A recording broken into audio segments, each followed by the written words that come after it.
Hi friends, మీకు important అయిన విషయం చెప్తాను. అదేంటో చూడండి. మరి ఇక్కడ మీరు చూస్తున్నది మా కాలనీలో ఒకరి ఇల్లు, అంటే మా ఫ్రెండ్ వాళ్ళ ఇల్లు అన్నమాట.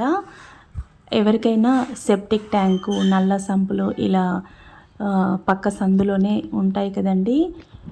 అవి బండలు ఎలా ఉన్నాయో దానికి పైన సమాంతరంగా ఈ సెప్టిక్ ట్యాంక్ పైన కూడా అక్కడ ఏమీ లేనట్టుగా ఈ బండలు ఎలా ఉన్నాయో అలాగే ఉంది.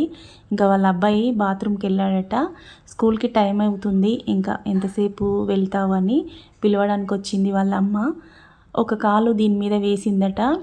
వెంటనే పైనున్న ఆ సెప్టిక్ ట్యాంక్ మూతలు ఉంటాయి కదా, అవి బయట రెడీమేడ్ తీసుకొచ్చి పెట్టారట. ఈ ఇల్లు కట్టి కూడా 25 సంవత్సరాలు అయిందట. ఆ మూత మొత్తం గ్యాస్ ఫామ్ అయి ఇరిగిపోయింది. పైనున్న బండలు కూడా విరిగి లోపల పడిపోయాయి. ఈమె ఒక కాలు వేయగానే ఆమె కూడా ఆ మంతం లోపలికి వెళ్ళిపోయింది. అదృష్టవశాత్తు ఆమె 2 చేతులు పైనున్న బండలను పట్టుకొని ఇంకా కాపాడండి కాపాడండి అని వాళ్ళ అత్తయ్యని పిలిచింది. ఇంకా రోడ్డు మీద వాకింగ్కి వెళ్ళే వాళ్ళు కూడా, జెంట్స్ రోజు ఈ రోడ్డుకి వాకింగ్ చేస్తారు, వాళ్ళందరూ వచ్చి కాపాడారన్నమాట.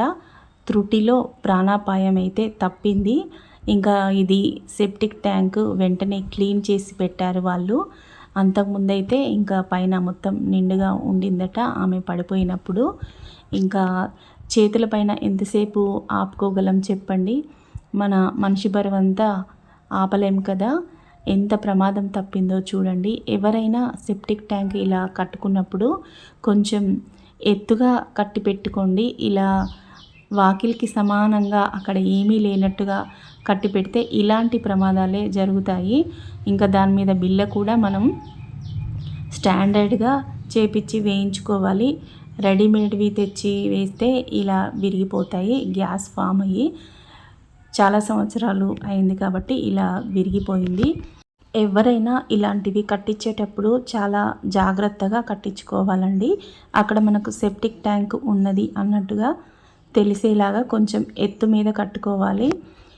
అప్పుడే మనకు ఇలాంటి ప్రమాదాలు జరగకుండా ఉంటాయి. చూడండి, వాకిలికి సమాంతరంగా ఉంది కాబట్టి ఆమెకు తెలియక అలా అడుగు వేసింది.